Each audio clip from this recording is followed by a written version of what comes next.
Ang pangarap ko lang po noon, siyempre, maging coach lang muna ho. Pero siyempre, yun nga po, talagang kung yung loob po ng Diyos, gusto ka talaga niya, the more na dun sa mas gusto niyang maging ikaw, yun po yung niregalo niya sa akin. Maraming nagpa-follow sa atin na sa ngayon, coach sila sa gym. Pero lagi ko sinasabi na, yun, huwag kang maging kontento. Ito yung first step mo, first Tama stage po, mo, tama po. naging coach ka. Later on, pwede mong pagsikapan na dahan-dahan, Oo. may improve yung sarili mo. Na, at the end, pwede ka maging may-ari na yung sarili mong gym business. Ilan taon ka na? 33 po. Alam mo, how I wish Oo. na nung 33 ako, Oo. ganyan na yung mindset ko. Alam mo bakit? Kasi Gandang araw po, ako po si RP ng Gym Depot. So nandito po tayo sa Herona Tarlac sa Genetics Gym. Na gym na pag-aari ni Sir Kim. So nandito tayo, nag-gym tayo dito para i-promote natin yung gym ni Sir Kim. So tanungin natin siya dun sa mga bagay-bagay na na-experience niya sa gym business. So Sir Kim, ang una kong tanong sana sa inyo, paano ka napunta sa ganito klaseng business? Actually po, bata pa lang po ako mahilig na po talaga ako mag-exercise, like push-up muna sa bahay, and then nag-exercise na po sa iba't ibang gym. Then one time po, nangarap din po na gusto kong magkaroon ng sarili. Ngayon, syempre po, nagkakaroon ng konting ipon. Sa awa po ng Diyos, ito, pinagkaloob niyo po sa akin yung ganitong klaseng negosyo na talagang natutuwa po ako kasi ito po talaga yung isa sa mga hilig kong gawin sa araw-araw po. Alam mo, maganda yung sinabi mo na yun kasi bihira kasi yung nakakapagnegosyo na ang negosyo nila, yun yung hilig nila o hobby nila. Kagaya na sabi mo, bata ka pa lang, na-engage ka na sa pag-gym, di ba? Tapos, ang ending mo, naging may-ari ka na ngayon na sarili mong gym. So, paano ka nakarating doon? Ano yung mga stages na pinagdaanan mo? Marami po. Una, siyempre, ang pangarap ko lang po noon, siyempre, maging coach lang muna ho.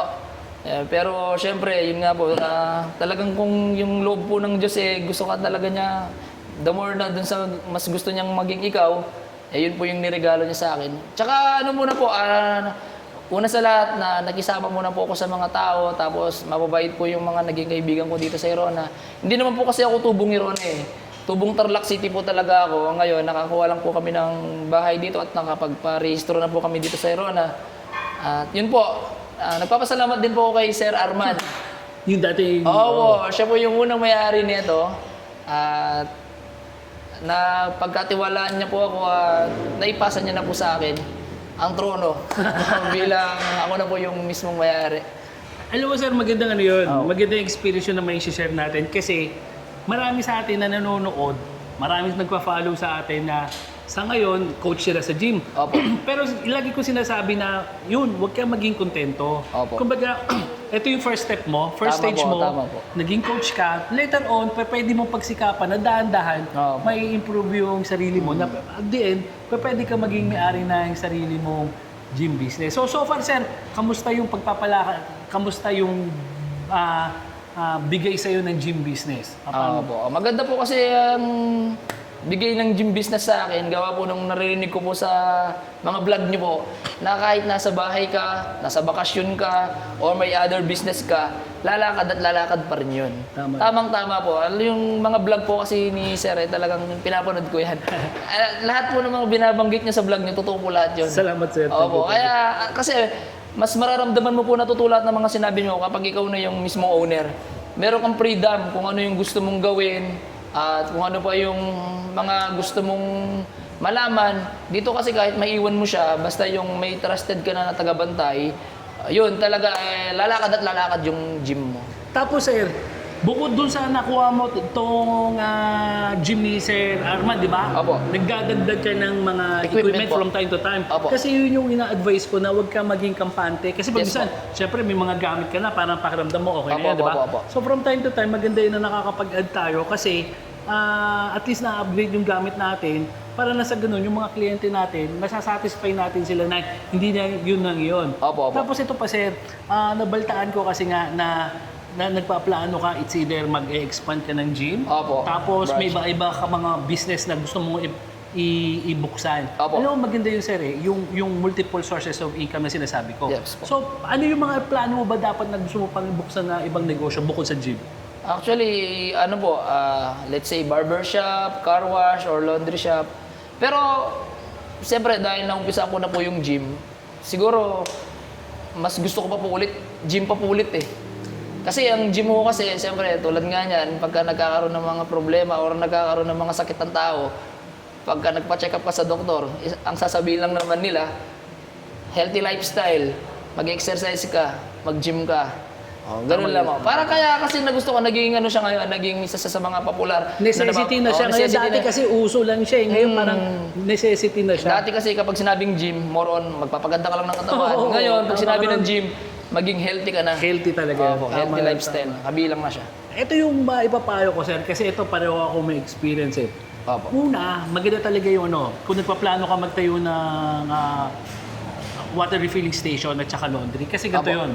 Magkadikit yung dalawa na yun eh. Opo. May mga water refilling station kasi na may tinatawag sila na tapon yung ano, yung mga tubig. Opo. So yun, pwede yun na it's either sa laundry mo gagamitin or sa car wash. Yes po. So maganda nun, sir, kasi magbubukas kami sa Quezon Province ng isa pang Gym Republic. Malaki din, pero kasi ito, uutangin na namin yung ano eh, yung pambili, hindi na Oo. kami upa. Oo. So kailangan, may iba kaming negosyo doon na may ilalagay para makatulong sa pagbabayad sa Opo, utang sa opo, bangko. opo. So, ganun din yun, maglalagay kami ng car wash. Opo. Kasi di ba, pag minsan may mga, may mga... Opo, naglagay din nga po. Oh, di ba? May Oo, mga, yung ano ka kasi, may mga kliyente ka na, may motor, may Opo, tama. kotse. Opo. So habang nag-iintay sila, pwede sila nagpapa-car wash. opo, opo. Di ba? Tama So po. magandang ano yun, magandang source of income din. Opo. Kumbaga, pwedeng pupunta yung tao, magpapa-car wash lang ako. Or Opo. pupunta yung tao, mag-gym lang ako. Yes, Pero may pupunta dyan na, mag-gym ako, pero magpapa-car wash na rin ako. Or the other way around, di Yes, ba? po. So alam mo sir, sa tingin ko, nasa tamang direksyon ka na. Kasi, Oo.